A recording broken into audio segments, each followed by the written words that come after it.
Today we will understand the basic concept of gravitation from the Stalin Mohtra book.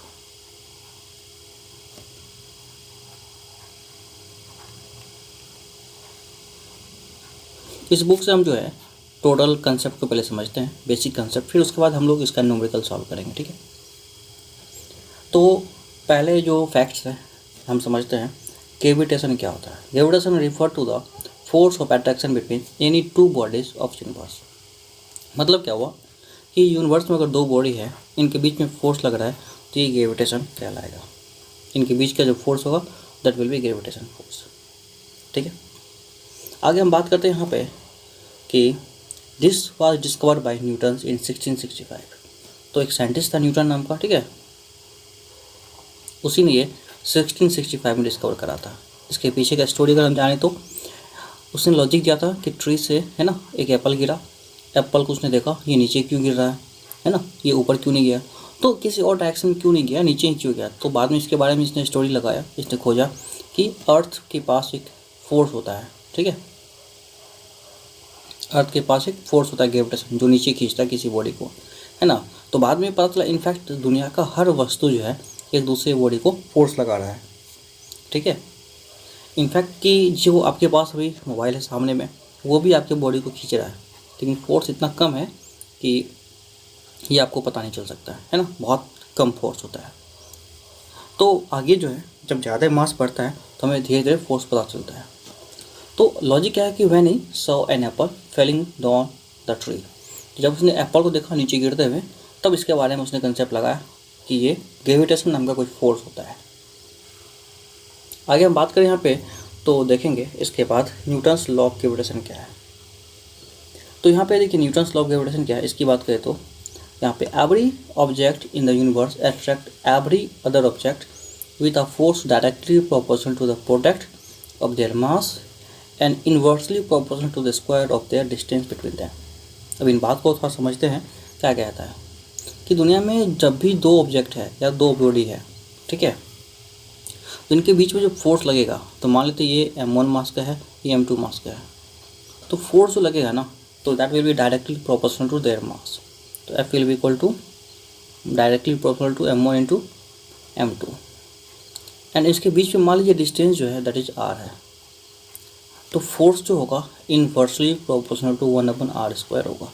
इनके बीच के distance के inversely proportional का square, ये बात है, inversely proportional to the square of distance between them, है ना। तो ये बात इसने कहा यहाँ पे। आगे अगर बात करें यहाँ पे ना, तो हम यहाँ पे देख सकते हैं दोनों को कंबाइन करने से क्या आता है, F इक्वल टू एक कांस्टेंट लगा दे G m1 m2 अपन का r², तो ये हो गया force of attraction between two bodies. तो ये बात आपको समझना है यहाँ पे। अच्छा, फिर अगर बात करें यहाँ पे, ये तो हो गया force of attraction between two bodies, ये फॉर्मूला है, आपको ध्यान रखना है।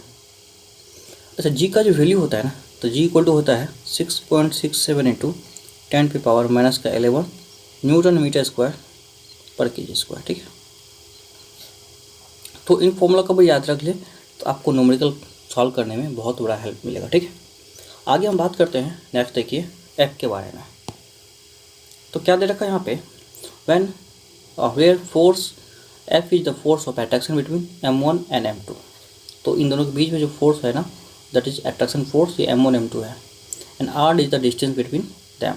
और ये जो r है ना, इन दोनों के बीच में डिस्टेंस है, ये पहले हम बता चुके हैं यहाँ पे। फिर आगे g is the constant known as universal gravitation constant, है ना। तो यहाँ पे g जो है ना, ये यूनिवर्सल ग्रेविटेशन कांस्टेंट है ना, ये बात आपको ध्यान रखना है। आगे the gravitational force of attraction between two given bodies is independent of the nature of inverting medium. बात करें इसमें तो इस दोनों के बीच का जो फोर्स है, ये दो बॉडी है, इनके बीच में कोई भी मीडियम क्यों नहीं आ जाए, ठीक है, इन दोनों के बीच में फोर्स चेंज नहीं होगा। हाँ, ये अगर मैग्नेटिक फोर्स होता तो कोई मीडियम से इफेक्ट होता।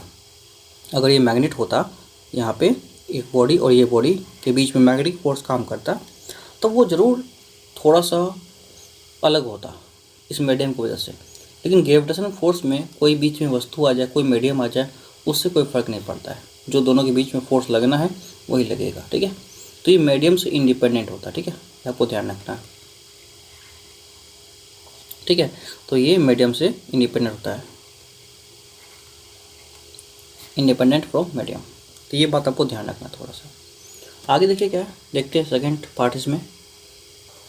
आगे अगर हम बात करें तो क्या होता है, it is independent of the nature of inverting medium. तो वही बात है इसमें क्या कि मीडियम पे डिपेंड नहीं करता, बिल्कुल नहीं, है ना। तो जो भी मीडियम है ना, उन पे डिपेंड नहीं करेगा। बाकी it also independent of the nature of and size of bodies till there masses remain same and the distance between their centre is fix. मतलब बात ये है कि अगर देखिए दो बॉडी है तो ये उनके मास पे काम करता है। ये दो बॉडी है, इनके मास बीच में क्या है, उन पे काम करेगा, ना कि इन दोनों बॉडी के बीच में क्या फोर्स लग रहा है ना, क्या इन दोनों को क्या इन दोनों के बीच में मास है, क्या इसका साइज है, ठीक है। मास अगर फिक्स है, अगर इनका मास m1 हो, ठीक है, और इनका मास m2 हो, और इसका मास m2 हो, तो अब इन दोनों का साइज़ क्या है उससे कोई फ़र्क नहीं पड़ता है। साइज़ बड़ा हो जाए छोटा हो जाए, जो फोर्स है वही रहने वाला है। इन दोनों के बीच का डिस्टेंस जो है फिक्स होना चाहिए, है ना। ऐसा नहीं कि साइज़ बढ़ने से मास और ये दोनों के बीच का डिस्टेंस चेंज हो गया तो फिर नहीं। मतलब इस हमको मतलब क्या है, F इक्वल टू जी तो फिक्स रहेगा m1 m2 अपन r²। अगर ये सब चीज़ फिक्स है ना, मास फिक्स है दोनों का, ठीक है, और रेडियस दोनों के बीच का डिस्टेंस फिक्स है, तो आपको ध्यान ये रखना है कि दोनों के बीच में कभी भी कोई चेंजेस नहीं आएगा, फोर्स हमेशा फिक्स रहेगा, वही रहेगा, ठीक है। आगे हम बात करते हैं the gravitational force of attraction between two bodies from acting and reacting pair. मतलब क्या हुआ यहाँ पे कि इन दोनों के बीच होगा force m1/m2 and equal to opposite to F2 force on the m2/m1। मतलब क्या हुआ कि ये जितना इस पर फोर्स लगाएगा ना, ये भी इस पर इतना फोर्स लगाएगा। मतलब अगर ये फोर्स इस पर लगाएगा F1 और ये इसको लगा रहा है F2 फोर्स, तो F1 इक्वल टू होगा माइनस का F2। मतलब क्यों माइनस में क्यों हुआ, क्योंकि ये दोनों का मैग्नीट्यूड तो सेम होगा लेकिन डायरेक्शन अपोजिट है ना। तो इसलिए क्या होगा यहाँ पे, दोनों का डायरेक्शन तो यहाँ पे सेम है, मैग्नीट्यूड अपोजिट के होने की वजह से इसमें साइन आया नेगेटिव का, ठीक है। तो ये आपको ध्यान रखना है।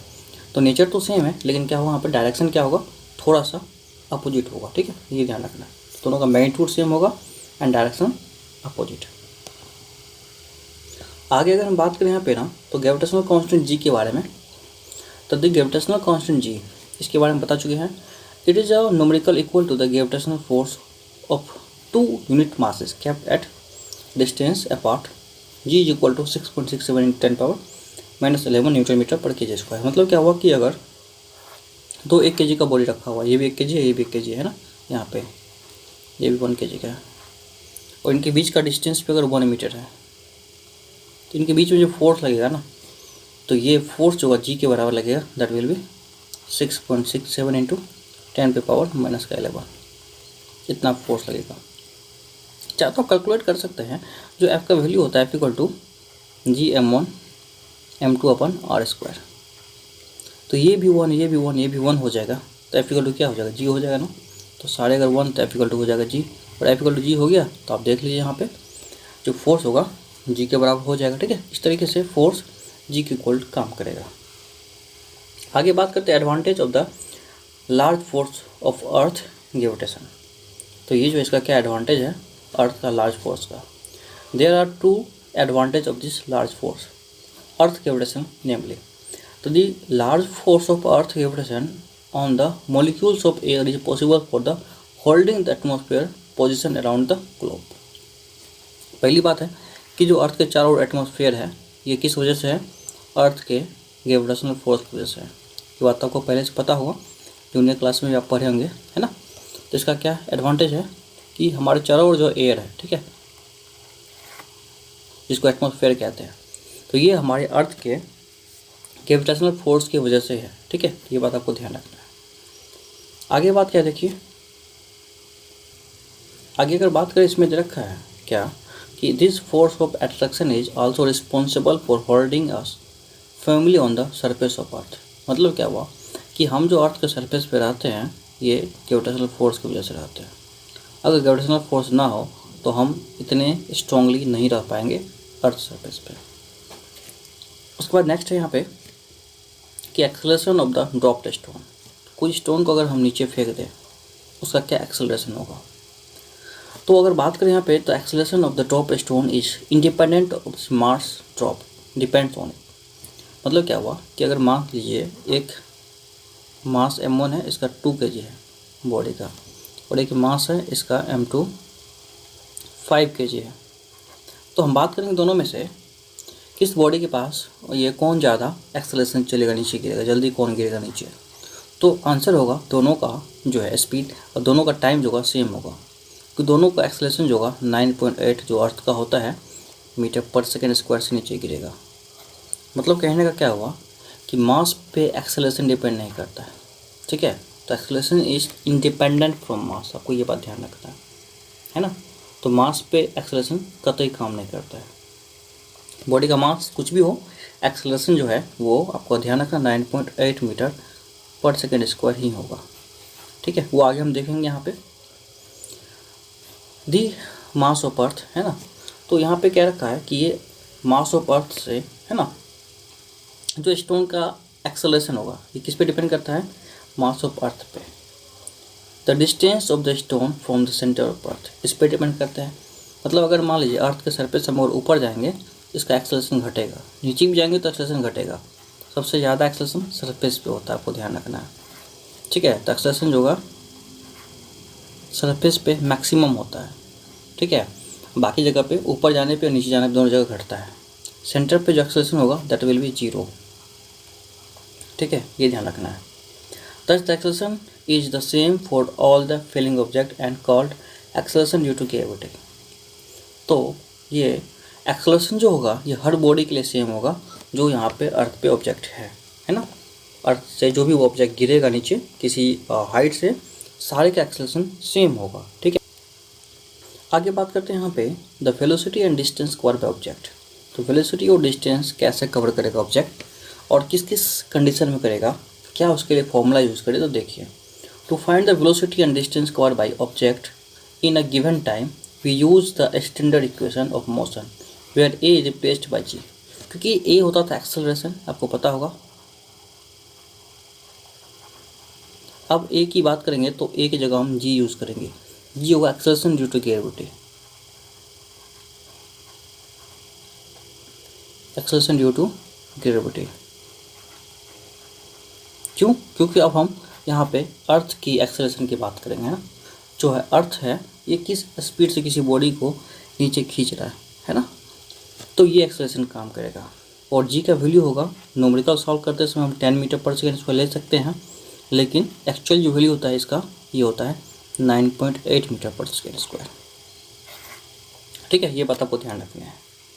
तो इसमें देखिए दे रखा फॉर्मूला, पहला में क्या है, v equal U plus C T, v equal U plus C T था तो एक को हम जी बना दिए, यू प्लस जी टी हो गया।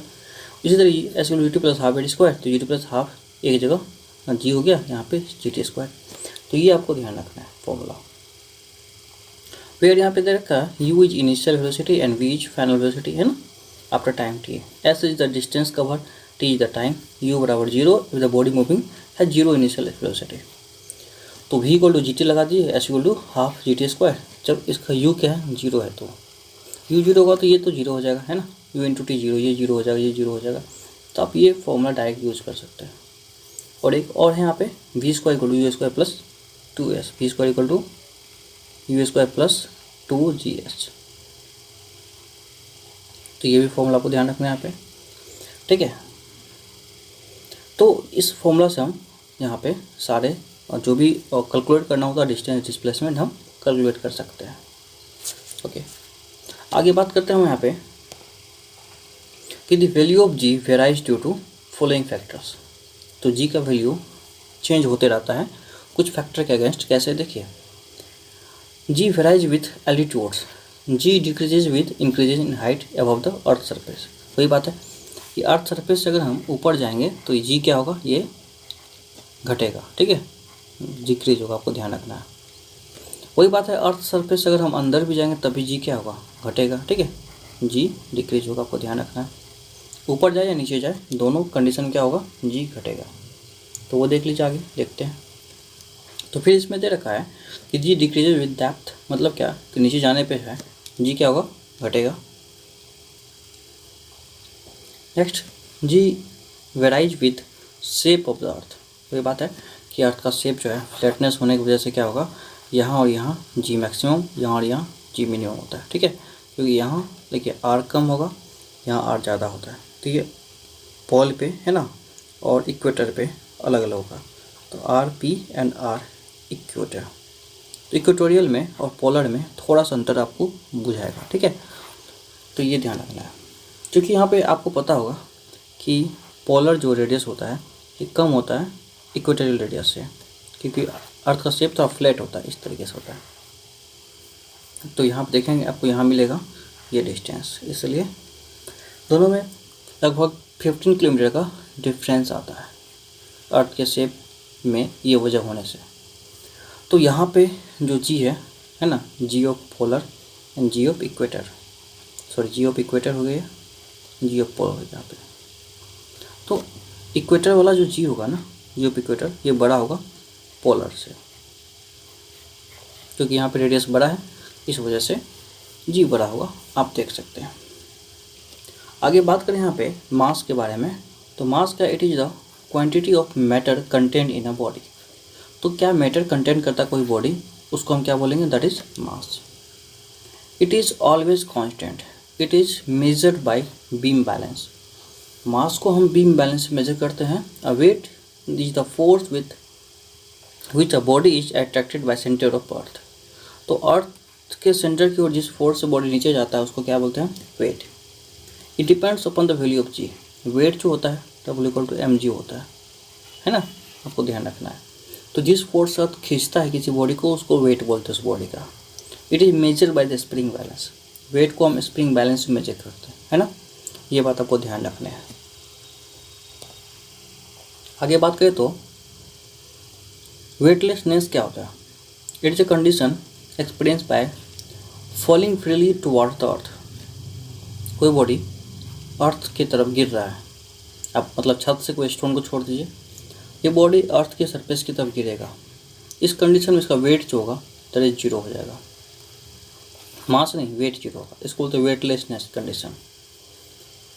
इन other word the body falling from freely under the gravity has no weight. मतलब क्या हुआ कि अगर कोई बॉडी अर्थ के सरफेस की तरफ चल रहा है, ठीक है, अंडर द ग्रेविटी के अंदर, तो इसका वेट नहीं होगा, इट इज़ वेटलेसनेस।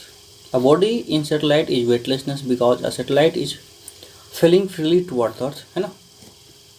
क्या होता है कि एक सैटेलाइट में जो बॉडी घूम रहा है इधर, है ना, मतलब ये अर्थ की तरफ भी तो गिर रहा है ना, लेकिन क्या होता है कि अर्थ की तरफ ये गिर रहा है।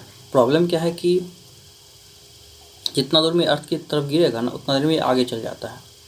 इस वजह से क्या होता है ना, इसका आगे का वेलोसिटी है इस तरह से, ये दोनों इस तरह से कंडीशन के बीच में आ जाता है, तो इस वजह से ये इस तरह घूम रहा है चारों ओर, लेकिन एक्चुअली में गिरना चाहती है अर्थ की ओर, है ना, लेकिन वेलोसिटी की वजह से आगे चल जाता है ना इसमें, तो ये प्रॉब्लम होता है। इस वजह से इसमें जो कोई बॉडी होगा ना सैटेलाइट में, तो उसका वेटलेसनेस हो जाएगा, वेट 0 हो जाएगा।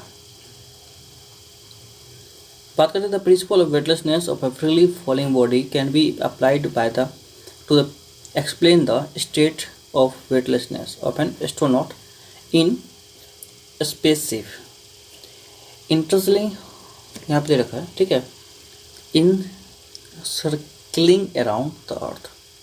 मतलब क्या हुआ कि अगर किसी बॉडी का, है ना, कोई बॉडी सर्कल के अराउंड में, मतलब कोई बॉडी सर्कुलर पाथ पे अर्थ के अराउंड में घूम रहा है, तो उस बॉडी का जो वेट होगा उस टाइम में 0 हो जाएगा, ठीक है। मतलब कोई स्पेसशिप में अगर कोई एस्ट्रोनॉट है ना, वो जा रहा है अर्थ के चारों ओर, है ना, घूम रहा है, तो उस बॉडी का, उसका बॉडी का जो वेट है दैट विल बी 0। ये बात इसमें, ठीक है।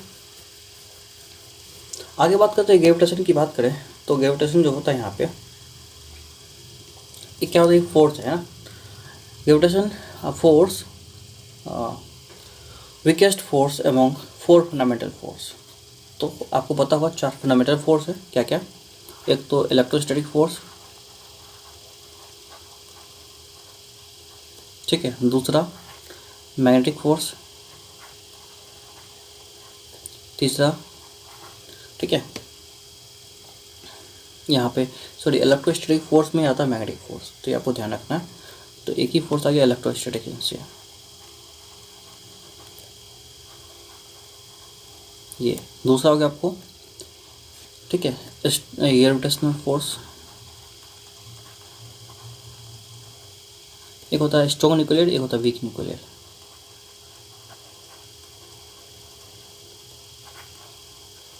और एक हो गया तुम आपका यहाँ पे weak nuclear.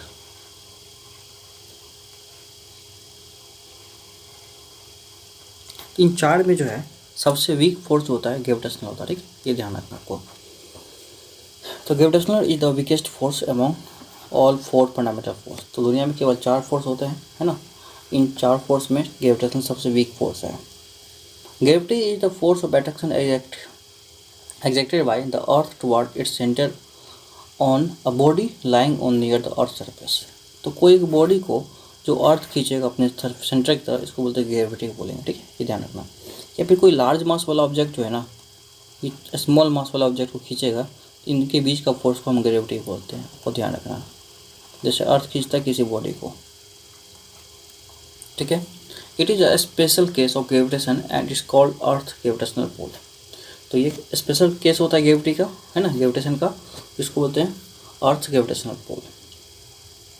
A body thrown in air at some angle with the vertical is called projectile and the curve path followed by it is called trajectory. मतलब क्या हुआ कि अगर हम अर्थ के सरफेस पे किसी बॉडी को किसी एंगल पे फेंके तो ये बॉडी कुछ ऐसा चलेगा यहाँ पे, है ना। तो इसको बोलते हैं प्रोजेक्टाइल मोशन, है ना। क्या बोलेंगे, कुछ एंगल पर अगर फेंका गया तो that will B projectile angle, और ये जो इसका पाथ होगा इसको ट्रेजेक्टरी बोलते हैं। इस पूरा पाथ को ट्रेजेक्टरी बोलते हैं, TRAJECTOR। आपको ध्यान रखना है, ये आपको 11th में यहीं से स्टार्ट हुआ, ठीक है, ये चीज़ डिटेल में, है ना। तो आपको ये अभी ध्यान रखना है। आगे इसमें क्या क्या चीज़ कंडीशन आपको पढ़ने हैं। तो U होगा यहाँ पे इनिशियल वेलोसिटी, है ना, A एक्सेलरेशन होगा, G acceleration due to gravity होगा,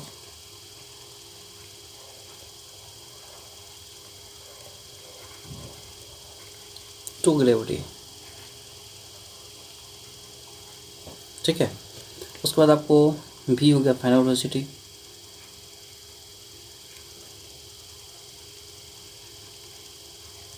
ठीक है। U इनिशियल है यहाँ पे, S हो गया डिस्प्लेसमेंट या डिस्टेंस टोटल, तो यहाँ पे S टोटल डिस्टेंस हो जाएगा, ठीक है। तो ये सब चीज़ें हैं आपको ध्यान रखना है। आगे और भी क्या क्या टॉपिक है उसको हम क्लियर कराते हैं, कुछ फॉर्मूले हैं वो देख लीजिए आप। उसके बाद इसका हम न्यूमेरिकल शुरू करेंगे। तो इसमें कुछ इंपॉर्टेंट फॉर्मूला है, उनको हम देख लेते हैं। F = mg होगा यहाँ पे, है ना, या फिर M = F/g होगा। उसके बाद F = यहाँ पे फोर्स ऑफ और वेट है, यहाँ पे M मास है, G acceleration due to gravity है, B = U + AT। फॉर्मूला याद रखना, B = U + AT या V − U = AT। यही सब एक ही चीज़ को तोड़ के लिखा। V फाइनल वेलोसिटी होगा, U initial velocity, A acceleration यहाँ पे ना, G acceleration due to gravity है, T टाइम है, S = ut + ½ या S = ut + ½ S जो है डिस्टेंस है, अदर सिंबल जो है इसके पास विजुअल मीनिंग होगा सबका, मतलब U initial, V velocity final होगा, ठीक है। इस तरीके से आपको ये ध्यान रखना फॉर्मूला सारा। एक और फॉर्मूला आगे इसको है, V² = U² + 2S।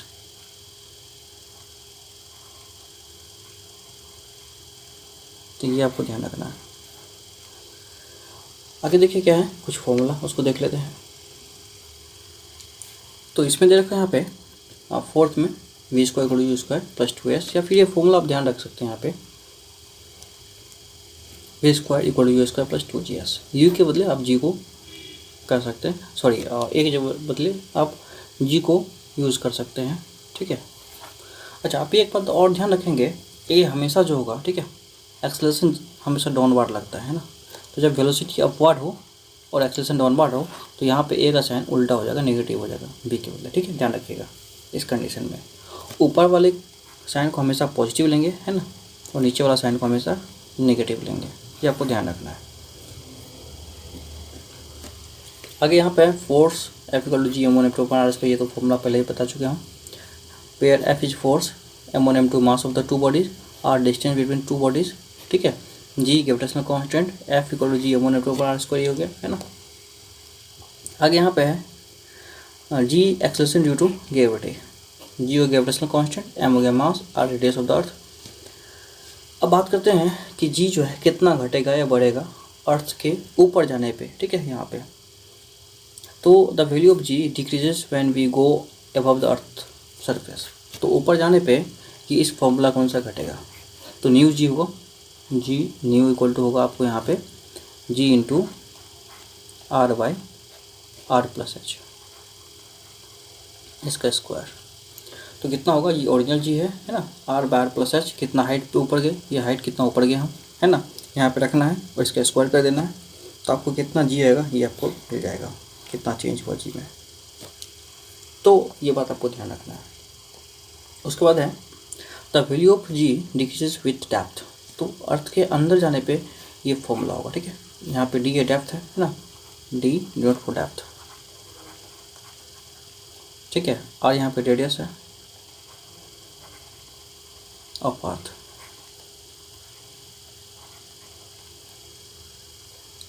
आगे बात करें तो during weightlessness the force of attraction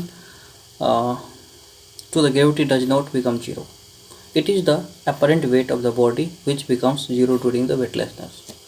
मतलब क्या हुआ कि वेटलेसनेस की कंडीशन में बॉडी के बीच जो फोर्स लगता है वो लगेगा ही, है ना। मतलब क्या हुआ कि अगर ये अर्थ इसको खींच रहा है ना, तो अर्थ ये इस पर फोर्स लगा रहा है ना, लेकिन इस बॉडी का वेट जो है अपरेंट वेट जीरो हो जाता है, अपरेंट वेट, लेकिन बॉडी का वेट जीरो नहीं है, अर्थ इस पर फोर्स लगा है। ध्यान रखना आपको, जो फोर्स इस पर लग रहा है अर्थ के द्वारा। During the projectile motion X की हॉरिजॉन्टल डिस्टेंस बराबर यू डी होगा and Y vertical distance half G T square होगा। ये आपको ध्यान रखना है। मतलब क्या हुआ कि अगर हम बात करें यहाँ पे प्रोजेक्टाइल मोशन में, यहाँ से तो एक बॉडी ऐसे चला ऐसे आया, है ना, तो इस यहाँ पे दो डिस्टेंस कवर हो रहा है बॉडी का, एक तो हॉरिजॉन्टल भी हो रहा है, एक वर्टिकल हो रहा है। हर पॉइंट पे हॉरिजॉन्टल वर्टिकल दो डिस्टेंस कवर कर रहा है ना बॉडी का। तो यहाँ पे हॉरिजॉन्टल डिस्टेंस निकालने का फॉर्मूला आप यूटी लगाइए और वर्टिकल डिस्टेंस लगाने का हाफ जी टी स्क्वायर लगाइए, तो ये आपका फाइनल आंसर होगा। ओके, आई होप आपको यहाँ तक समझ में आया होगा। फिर आगे देखिए क्या दे रखा है।